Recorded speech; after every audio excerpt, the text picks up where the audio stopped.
Stand by for Bwana.org radio. In 3, 2, 1. Cue the announcer. You found Bwana.org radio, your one source for tech news and reviews.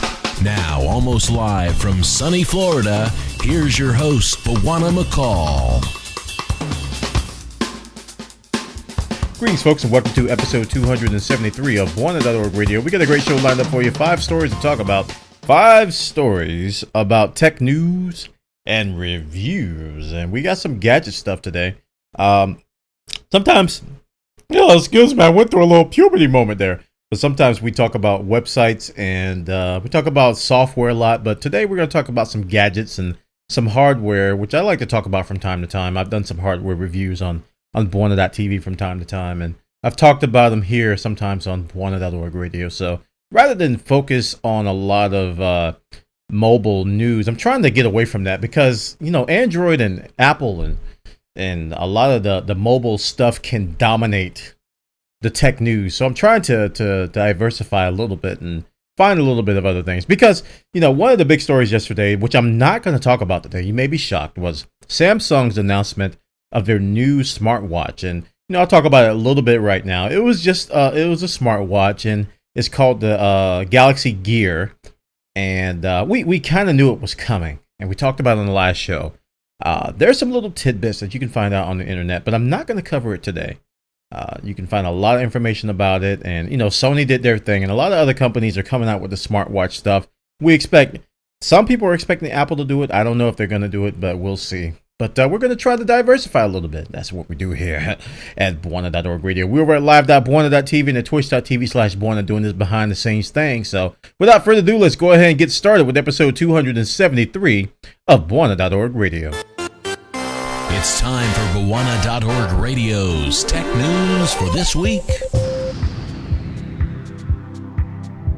And for our first story, we're going to talk about Yahoo. I probably hit the wrong note, but I don't care. Yahoo.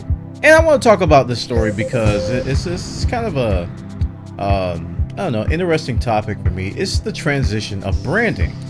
And a lot of us who have been doing podcasts and been trying to find our presence on the internet through either YouTube channels or Twitch TV channels, you have to go through that phase of branding your show or branding what you're going to do. And that usually involves some sort of a logo or some sort of a slogan or some sort of a color scheme or something that's recognizable. I've went through a couple of these transitions myself.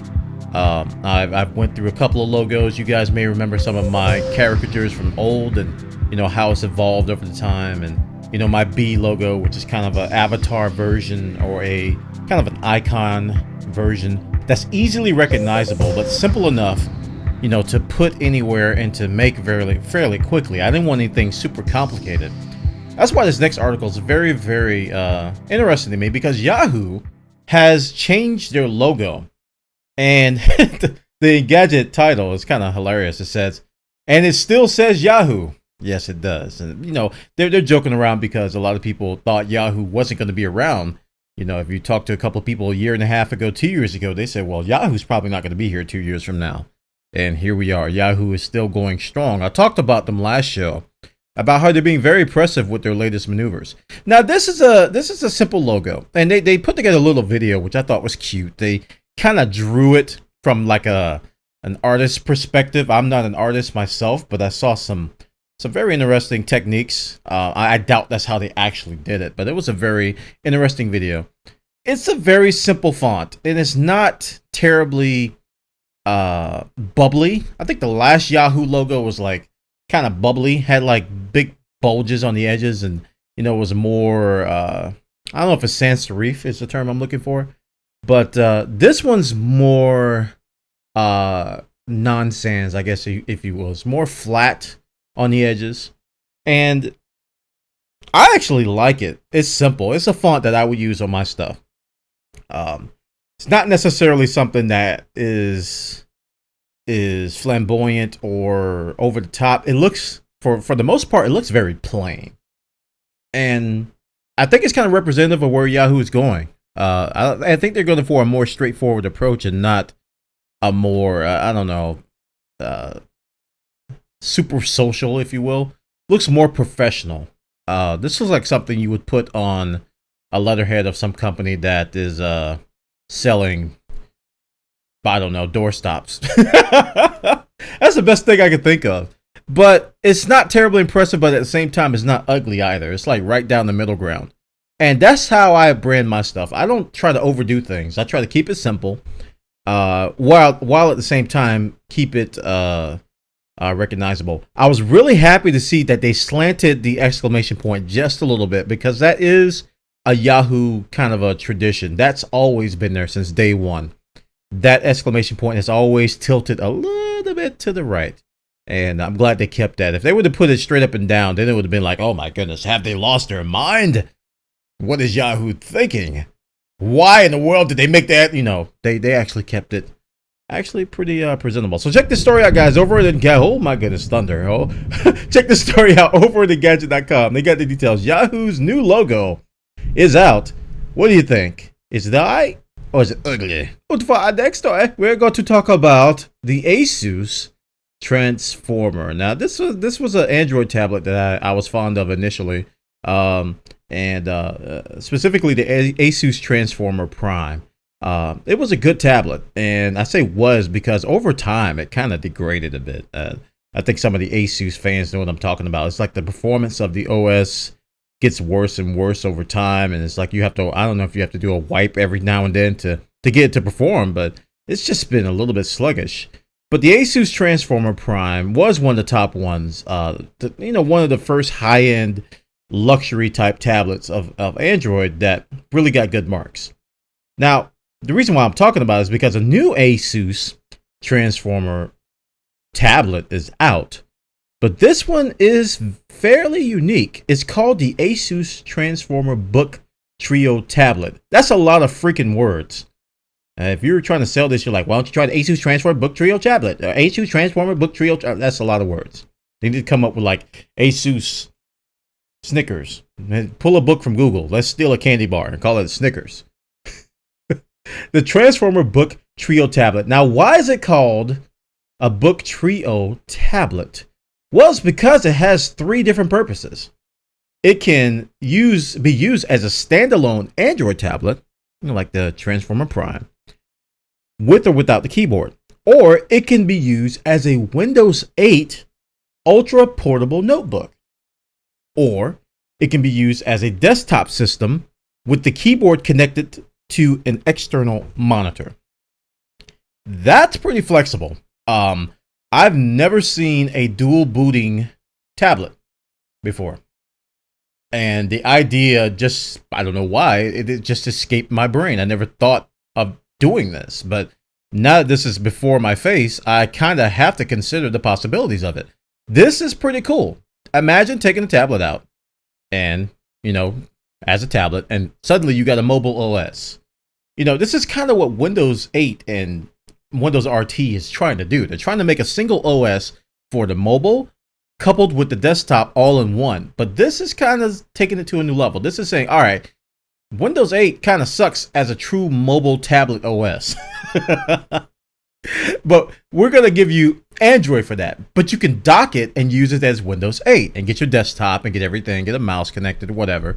Or you can connect it to an external monitor and use it as a desktop. Some true Star Trek stuff going on here. I like this. I like this a lot. But like I said, I don't know if I'm very fond of the Android performance on ASUS Transformers over the long term. It seems to degrade. Hopefully they've addressed that. I don't know if it's a memory leak or some sort of OS garbage collection thing. I don't know what's going on.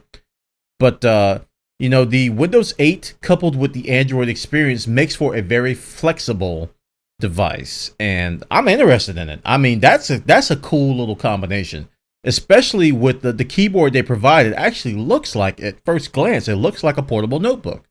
And we've seen a lot of these portable. I mean, my employer HP makes a lot of them. They got these notebooks that can attach to keyboards, or they're like a notebook, but you can just pull the display off and suddenly it's a tablet. Those are very, very popular nowadays, and they're becoming more mainstream.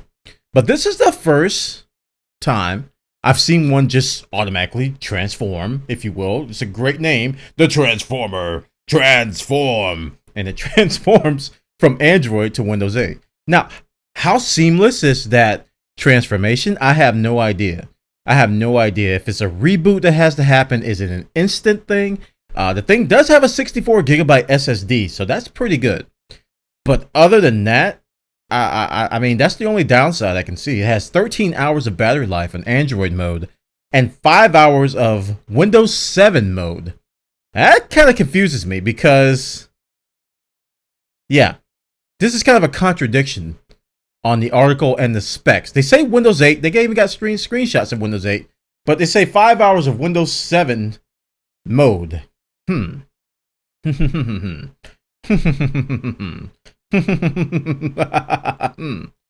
Wow. It doesn't have a release date or a cost, but we're going to be watching this one very closely. Like the article says, they would be very smart to get it out by the holiday season, but we don't know. But it sounds expensive. I mean, that's a lot to ask for one little device. You know, ASUS hasn't been shy on the price ranges. You know, they're not scared to go to $609,550 billion. Exaggeration pending. Check this story out, guys. Over on GottaBeMobile.com. The ASUS Transformer Book Trio tablet transforms three different ways from an Android mobile tablet to a Windows 8 smart Ultrabook to a desktop kind of machine. Check it out, guys. Very, very flexible. You're listening to Bawana.org Radio, a potpourri of tech news and reviews. And for our next story, we're going to talk about Hideme. We're going to talk about HDMI. Oh man, you ever went to a Best Buy or to back then it was even Circuit City? You know, somebody would pronounce it Hideme. Well, I think my TV might have a HDMI port, but I don't know. I'm not completely sure what a HDMI port looks like. Sir, do you mean HDMI? Sure, yeah, the HDMI port. HDMI 2.0 has finally been announced, and it packs a wallop. 4K support. Finally, that's the key buzzword right now. 4K, man. That 3840 by 2160 resolution. 4K resolution. And this is the kicker. It's only going to be 60 frames. Now, HDMI 1.0 was able to support the same resolution, but I believe it was at 30 frames per second. So they've doubled the frame rate with that insanely high resolution of 4K. That's a lot of bandwidth. It says the HDMI forum says this is 4 times the clarity of 1080p video, which is currently the highest resolution standard out in the market. Hence 4K, 4000, if you will, 4000p. It comes with 32 audio channels and dynamic audio lip sync. No clue what that even means, but we'll have to look that up. HDMI forum says the current high-speed Category 2 cables, this is important for you guys walking into Best Buy, don't be fooled. It said that the HDMI forum says the current high-speed Category 2 cables will be able to handle the new speeds. So cables won't change. Do not be fooled. Don't walk into a Best Buy and don't allow them to sell you some $150 HDMI cables like this is the new HDMI 2.0 standard.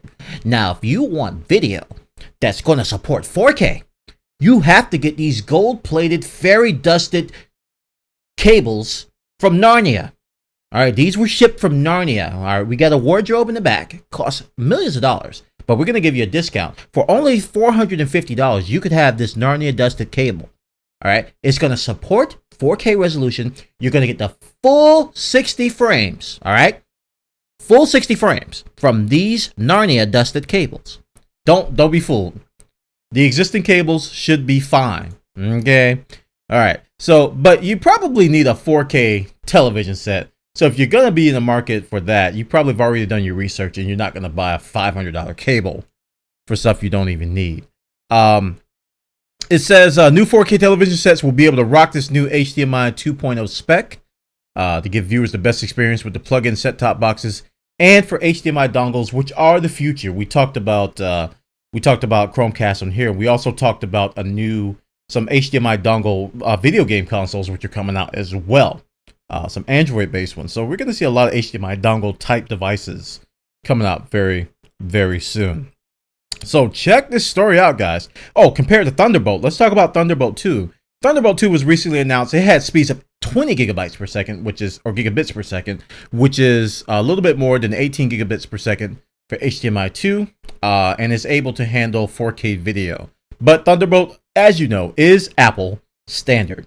So we'll be looking at the comparisons quite closely between those two. This is over on GottaBeMobile.com. They got the details over there.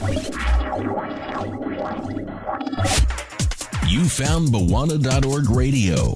Tech news and tech gadgets for the hardcore geek in all of us.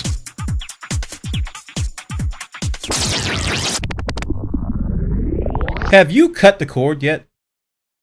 Well, if you have a children, you probably have. Have a children? Talking about the umbilical cord. Yeah. I'm talking about cable, though. We're talking about cable cutting the cord. And this is something that I had put off for many years for various reasons. And we're going to bring up the topic now. This is where you basically terminate your cable provider service, whether it be some landline cable or some satellite cable service like DirecTV and the like. And generally, these cable services cost quite a bit of money, which is why a lot of people are looking to save money on their entertainment value, especially since there's a lot more internet-based entertainment options out there. Now, this story over on MakeUseOf.com has put together a great kind of a document or a kind of a manual to qualify yourself on whether you should cut the cable or not. And it goes through various topics. Like, first of all, they want to see, they actually want to talk about why cutting the cord is a good idea. So, you may not be familiar why people are doing it. So it kind of goes into that introduction. They talk about some of the free alternatives that are out there to cable TV, the nearly free ones, alternatives to cable TV, which cost a little bit of money, and some devices that you can get to supplement or to replace your existing infrastructure of internet, computer, what have you in your house. Now, there's a lot to consider with this, and I like that they go into these topics. Some of the pros they listed are really, really cool. Money, that's the biggest one. You save so much money. Oh my goodness. When you cut the cable, cable bills can range from like $60 all the way to like $200 plus and some change. That's a substantial amount of money you save. And they talk about going into the internet providers like Netflix or the internet TV stuff like Netflix, Hulu, Amazon. And if you get all three of those, it will still be a magnitude less than what you pay. So if you can get Hulu Plus, you can get Amazon Prime, you can get Netflix, and still have a ton of money left over from what you used to pay. All right. And also, you can purchase devices. They have a section here talking about all the different devices like Roku's and Apple TVs. And now the Chromecast is out. It's just these devices have a one-time cost, which is generally less than a lot of people's cable bill for 1 month. So the hardware will pay for itself in less than 1 month. And it talks about some of the free options like using an antenna, which I'm doing here. If you have an HD TV and you want to get a local HD stations, you can still do that with an HD antenna. You can also hook up your computer to your TV to do it that way. You can have a DVD, Blu-ray player. You can have these other devices like some smart TVs support Netflix and Hulu Plus, but you can get things like the Roku, which I recommend. I really love the Roku. It is a great, great device. Sub $50 in some cases. Really, really cheap. You can get the Apple TV. Chromecast is out where you can watch YouTube and Netflix stuff right from an HDMI dongle. But there's a great wealth of information in this document that if you are thinking about cutting the cable and getting away from cable TV or DirecTV, I highly recommend giving this particular article a read to justify just cutting that cable, because my biggest hurdle with cutting the cable was sports.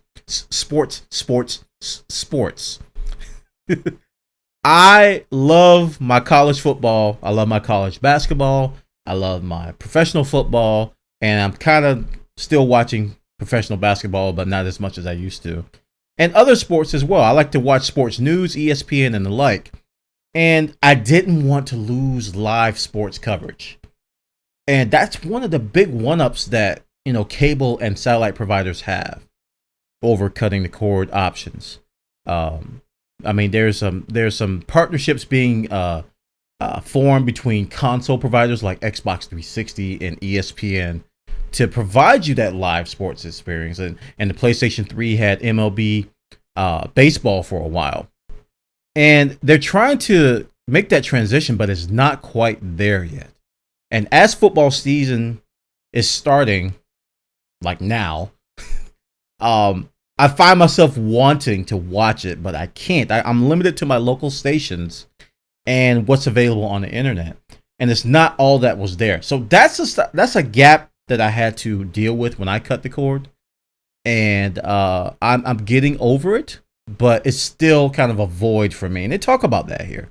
That's one of the things they talk about. But once I was able to kind of get over that hump, I was so happy because I'm saving so much money by doing this. And, DirecTV's not happy because I had DirecTV. I had one of their best packages. I had NFL's Sunday ticket for like 3 years running. And now that money's going in my pocket and I'm able to buy noodles. So check the story out, guys, over on makeuseof.com. Cutting that cord, how to ditch cable, the how-to, and great information from makeuseof.com. And for our final story, we're going to talk about something that kind of amazed me. Oftentimes we see new technology come out. Like I think the first time I saw one of those really, really thin LCDs, like paper thin, at CES, it blew me away. I was like, there's no way. And it was like 90,000 inches. It was ginormous. And it was crisp. And, I think it was one of the first 4K images I saw. Even pictures of it were very, very amazing. And then you hear about things like, when I first saw the Kinect, with the Xbox 360's Kinect with their voice activation and navigation abilities, I was like, man, that's some futuristic stuff right there. That looks really, really cool. And occasionally you get blown away by the stuff. You're like, wow, that's really cool. But it's kind of gimmicky. It's always kind of gimmicky because, it has limited practical use. That's my definition of gimmicky, when it has limited practical use. And, these things are kind of cool as is, but I can't picture myself doing day-to-day stuff with it. And here's another one over on gigaohm.com. It's something called Displair. And this blew me away. Imagine a touchscreen in thin air. That's exactly what Displair is. It is a touchscreen in the air. There's no physical, tangible surface. What you're doing, you're interacting with a sheet of humidified air. A sheet of humidified air. So basically, it's blowing air and showing you an image, and you can interact and move things around with it. Now, if you watch the video that they include in this link over on GigaOhm, you can see that there's some latency there. It's not exactly the best in terms of interactive responsiveness, but you're touching air, man. Like I said, practicality, I don't know. What the heck am I going to do with this? But, holograms come to mind. Holographic projections. I've been watching Star Trek, Deep Space Nine, but Voyager. Hey, emergency medical program can appear in my living room. Please state the nature of the emergency. Star Wars with the chess game. Perhaps you can move chess pieces with the air blowing up. That'd be cool. But there's, this is not really practical in terms of everyday usage, but it's just a cool display of tech. Now, somebody's going to come up for a useful way to use this. But I just saw the price, and this is new tech. It's going to go on sale for $20,000. You guys remember Microsoft Surface when it first came out? I think the price was around that much.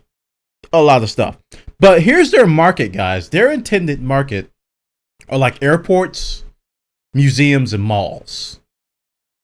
That to me is the perfect atmosphere for this kind of stuff. You can have some kind of a interactive "You Are Here" map or something like that. You can move it around.